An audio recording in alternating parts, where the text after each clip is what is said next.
Illegal immigration affects the United States in very different ways. There's second and third order effects that we need to talk about on Azimuth Podcast. I'm Barrett McNabb, and with me is Kimberly McNabb.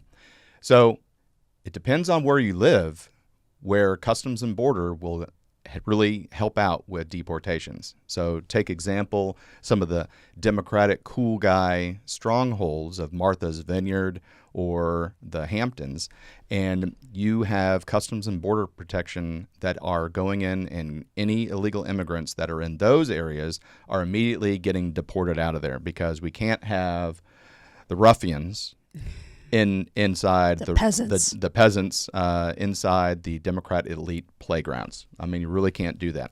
But where's it different in the rest of the United States? I mean, here in Houston, we've had children that are sexually assaulted and murdered by illegal immigrants. You have in Aurora, Colorado, entire apartment buildings that are being taken over by Venezuelan gang members, and there's video. We'll put some video up here of them walking around and carrying full AK-47s. Now, the Aurora police chief said, "Oh, this is nothing to see here, smoking mirrors, because this is an election season. We can't have this. Don't believe your lying eyes." Yeah, this talking point out there, which makes Democrats look bad, and having this illegal immigration problem that we have coming in through our porous border, and so but video evidence is really hard to tamp down. Now, here is an article where there's an area of the country that people are beginning to push back, and it's from kind of an unexpected spot. It's in the south side of Chicago, and it happens to revolve around the local gangs, the Bloods and the Crips, getting into battles with Venezuelan criminals. Well, I heard a joke on Gutfield, let's kick Kamala Harris out of her job as borders are and put in the Crips and the Bloods. Right, exactly. So basically what's happening is Venezuelan, violent Venezuelan gangs are trying to muscle in on black gang territory and turf and try to do crimes and drugs and things like that. And the Bloods and the Crips are saying that, we're kind of fragmented, but the Venezuelan gangs are not, and they are in solidarity, and so they're actually pushing out the local gangs in favor of taking over territory. I wonder if there's any possibility of the Crips and Bloods coming together. Yeah. Of course, that's the last thing the police should want. I guess they'll have to admit there's a problem if the Crips and Bloods come together. Yeah, exactly. I mean, it almost seems total gang war. It almost seems like the mayor of Kingstown with Jeremy Rayner, who leads that. It's a show that we watch, and he's this mayor that tries to facilitate people inside prison and people outside prison in order to make the city smooth, and the Crips are in a place. There's the Russian mob is in a place. There's Latino gangs in place, and he's always trying to run around and make everybody happy in order to kind of keep this balance. And it's the same thing on the prison system. That each of those groups are in prison, and they're having these different power struggles.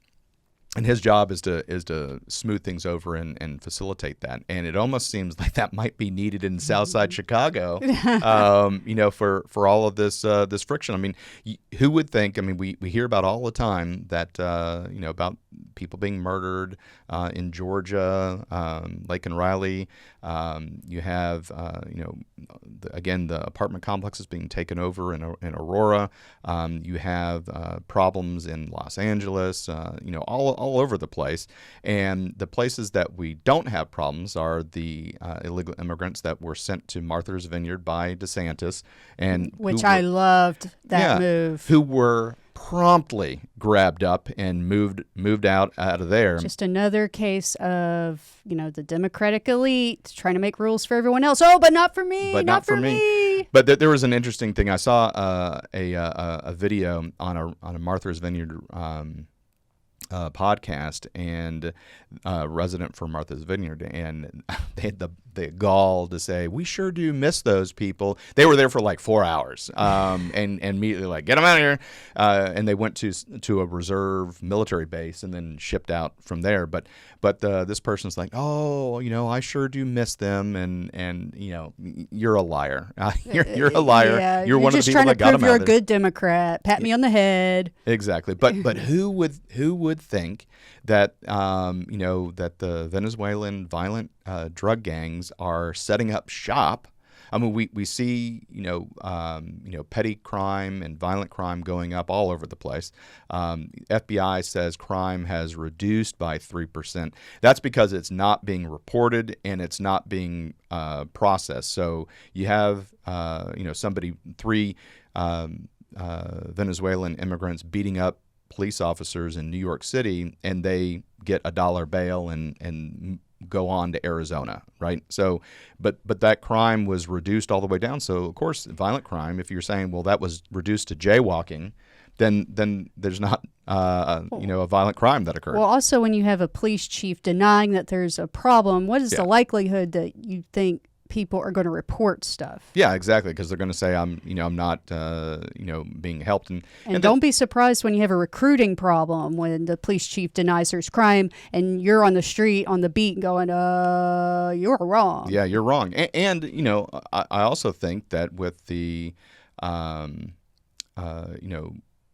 the police movement, you're also having a police officer, and it is true, and I'm going to use the word gun shy, but you're going to have a police officer that's afraid, not out of fear, but just nervous to arrest people and to ticket people and things like that, because it could turn into an escalation.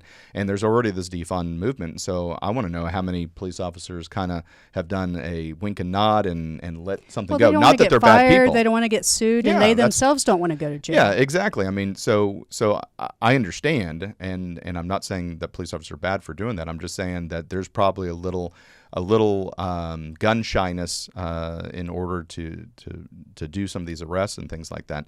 But who would figure that there would be a second, third order effect where established criminal activity would be disrupted by new criminal activity?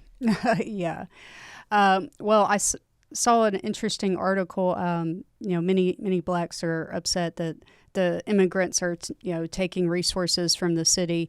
But there was this ex-convict. He got out of prison, served his time. He's a reformed gangbanger, and he started a group called Ex-Cons for Trump. And so it's like, maybe it'll be the convicts that saved us. Right. I mean, think about it. We'll put a graphic up that Kimberly found that shows what states that former convicts can vote in, and it's color coded. Yeah, because that was a surprise. I'm like, I thought convicted felons couldn't vote, but in some states they can. They can. For example, here in Texas, after a felon has completed all of their punishments, their sentencing and everything, and they're free and clear, they get their voting rights restored. But still, this when Kimberly talked to me about this ex-cons for Trump, if you look at what Trump did, he did a ton of criminal justice reform, and that he does not get credit for. He reduced sentences. He had Kanye West and Kim Kardashian like every other weekend coming in with her having a new pet project of somebody who needed to have their sentence commuted or things like that. And Trump listened and did all of that. And so here we go. We have ex-cons for Trump that are like, he's going to make America great again. He's going to stop these Venezuelan gangs for helping out. And everybody just needs to get on board with this. Well, he's bringing all sorts of people together. The mayor of Hamtramck, Michigan, right. The all-Muslim-led city. He's bringing ex-cons for Trump. The Teamsters leader couldn't endorse Harris because so many people that he's leads are voting for him. Voting for Trump. Yeah. Yeah, absolutely. It was just an absolutely weird article, something that you would not think of that would be a second and third order effect of Venezuelan gangs setting up shop in Southside Chicago and having friction with the Bloods and the Crips. Absolutely amazing. So we saw this article. We wanted to bring it to you, and leave a comment below on what you think about all this. Thanks for tuning in, and please stay tuned after these messages. Hi, everyone. Thank you for listening. If you enjoy our show with all of the stories we share, we would love your support. And it's as easy as clicking that subscribe or follow button. This will ensure you never miss an episode and keeps us bringing you these important stories. Your support makes a huge difference. Thank you so much for being part of our podcast family. Thanks, and keep tuning in.